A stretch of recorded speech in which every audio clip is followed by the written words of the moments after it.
And we're live in 3, 2. When you're watching the best in firearms content, you know that you've landed on the Guns and Tactics channel. Today we're talking about the Do-All Sweet 16 rifle. Can it really do it all? Find out about that, plus news, sports, weather, and more after these messages.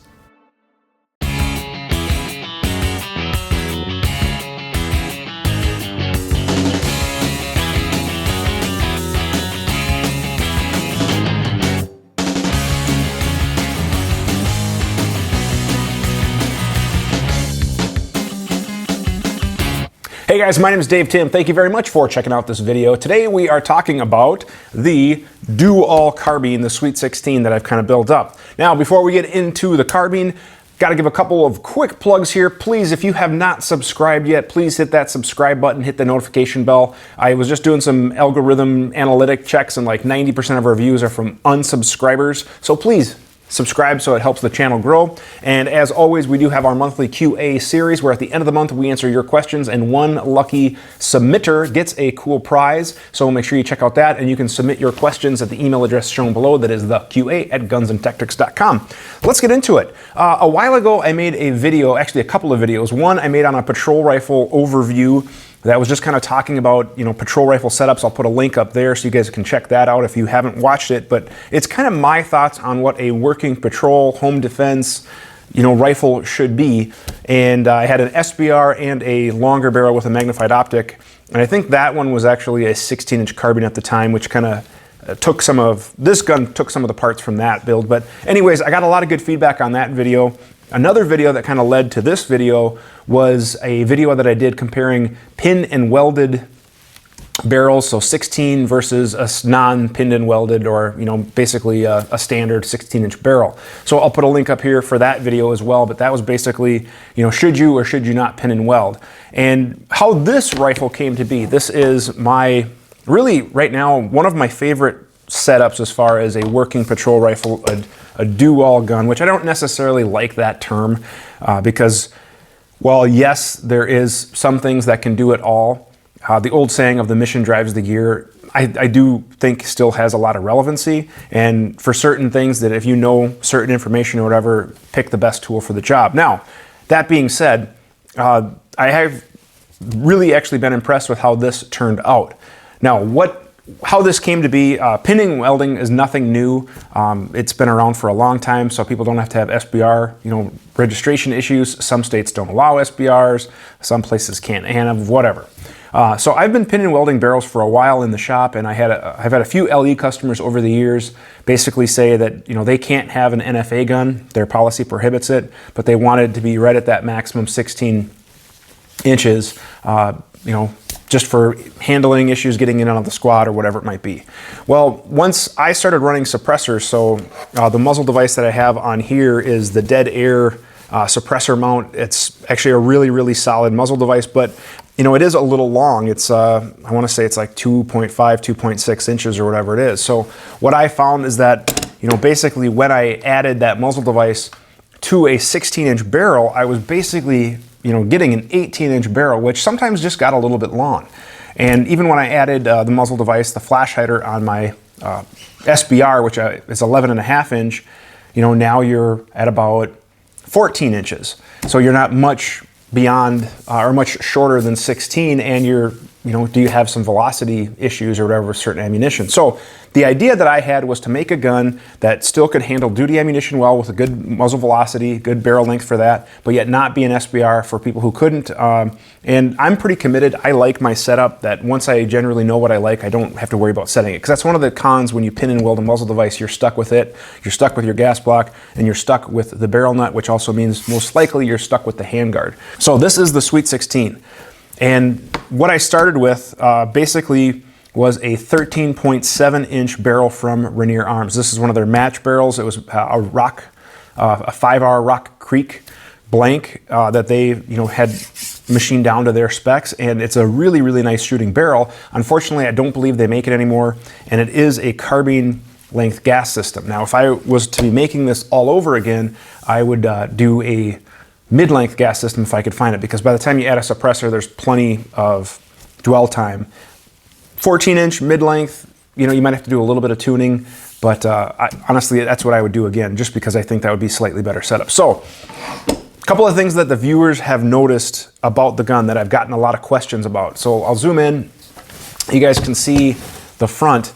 This is a Bravo Company M-LOK handguard. I can't remember what they call it. The MMR, the modular M-LOK rail.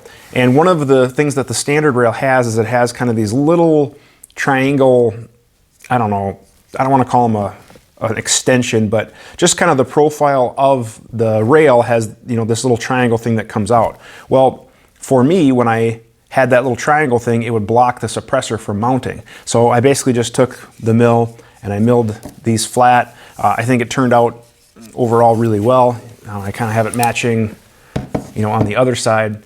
Again, just milled that out. My suppressor mounts no problem. It clears the flashlight, you know, no problem, and it works. Now, would I have liked to see, you know, Bravo do that? Yeah, absolutely. But there's other good quality rail, you know, on the market. But this is this is their 13-inch rail, and the 13-inch rail with the 13.7-inch barrel, like I said, it was just a hair. So in order for me to meet the overall length requirements, obviously I did have to pin and weld the muzzle device. You can see my weld is on the bottom there, but I don't know if you can see that on camera very well or not, but I did have to add a shim, and then just the peel washers were then for timing the muzzle device. But there is actually a shim in there, and then the washers just to time it so I met my overall length. It is at 16.1, like maybe 16, 3/30 seconds or something like that when you put a rod into the bolt face and measure it. And again, that spacer was needed. Now, there is a company, the name escapes me right off the back. Hang on, I'll look it up for you. Okay, I found it. It is made by a company called Triarc Systems. It is their Track 2.0 barrel. It looks like it retails for about $260. It is a 13.9-inch, 4150 melanated barrel, mid-length gas, 7.5 gas block, and they claim, you know, sub MOA. I have not shot one, so I don't know how accurate, how reliable they are, but it looked nice in that 13.9-inch length versus the 13.7 I have on here. I think would do a little bit better. Now, there are other muzzle devices you can use if you don't run dead air. There's some from B.E. Myers. There's some other longer, you know, flash hiders, muzzle devices on there that'll get you to that length if you wanted to do a project like this. But I've had a lot of people asking me about this gun, what I think of it. And the reality is I'll just kind of give you a quick rundown. Dead air muzzle device, we already talked about that. The Bravo Company rail, we already talked about that. The FIREARMS barrel, very, very accurate barrel. I've chronographed my duty loads, which is a gold dot 75 grain. I've done a few other miscellaneous loads, and it shoots really, really well. I've had this at a number of classes. Students have seen me shoot it. It's just a nice shooting barrel. Carbine length gas system. I have a pinned gas block underneath there. Again, if I was doing it over again, do that mid-length. As far as the light, I do have the Streamlight ProTac Rail 2 on here, which arguably for the money is probably one of the best rifle lights for the money if you can't afford a scout light. Now I have the new Surefire here that I'm, you know, slowly transitioning pretty much most of my rifles to. This is the 1500 lumen dual fuel scout light. Great light, very durable, but they're more money. So if you can't afford a scout light, I still wouldn't feel bad about running the Streamlight. This thing has held up great. I have it with the Arisaka mount. I love this stuff from Arisaka. It's low profile. It's really, really solid. And then moving back, Bravo Company charging handle. This is an old Territorial / SLR receiver set. The Geisley Maritime bolt release, Battle Arm safety, a Geisley 2-stage SSA trigger. And as far as optics goes, Midwest Industries QD mount, love their mounts. They make really solid stuff. And the old tried and true Trijicon TR24 1-4 green triangle. I don't know, I've shot a lot of LPVOs, just about from every major big name brand, and there is still something about the Trijicon that I go back to. It is so simple. Now I'm going to probably do another video on LVPOs updates. I've been shooting them for probably over 10 years now, LPVOs. This was actually my first, and this one's probably due for a refurb to get some new tritium or maybe a replacement. But like I said, the reality is there's something about the Trijicon that I keep going back to, because in my opinion, on most carbines, the reality is it's mostly a 1X optic. We are going to be using it more like a red dot probably than anything else for patrol use or whatever it might be. So I really want my LPVO to perform really well at the low range, and I still have not found a more red dot like LPVO than the Trijicon. That big green triangle, you can pick it up super fast like a red dot. It's super, super bright because of the light gathering capabilities of the fiber optic. At night, yeah, it's not as bright because of the tritium versus the battery powered, but I don't have any issues. And then obviously I can use the up to 4 power magnification. Now it doesn't have a ballistic drop reticle or anything like that, but it's basically a red dot with a magnifier built in, a variable red dot, if you will. And it's just so simple. Plus the exit pupil, or eye box as a lot of people like to call it, is extremely huge. I still don't know of a bigger eye relief or eye box exit pupil than this. Now the Collis 1-6 I have, I really, really like as well, but I still would say I'm a little bit quicker to acquire the Trijicon. I don't know, there's something about the Trijicon. And then of course, backing up, I have a set of Magbolt M-Bus sights. Now these sights are not in an optimal configuration. My policy required backup sights when I carried this rifle, so I had to have sights on there.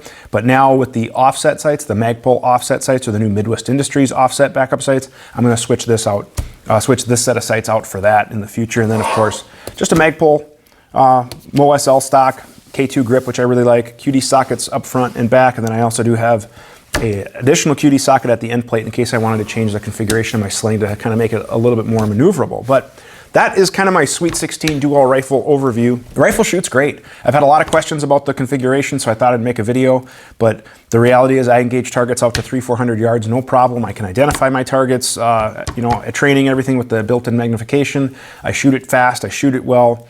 I really, really do like this rifle. Generally, if I grab a rifle to go to class or whatever, it's usually this rifle, and it performs really, really well. So I hope you found the video helpful. I hope this was informative for those that were interested in the build and kind of the configuration of my Sweet 16, my do-all rifle. But if you have any questions about the rifle or whatever, feel free to leave a comment down in the section below, or you can always submit your questions to our monthly QA. At the end of the month, I answer your questions. One lucky prize winner is picked for every episode, so please submit your questions, the QA at gunsandtactics.com. Also, make sure you're liking and following us on social media, and again, please hit that subscribe button. It really does help the channel grow and help the bosses show that we're trying to make good content for you guys.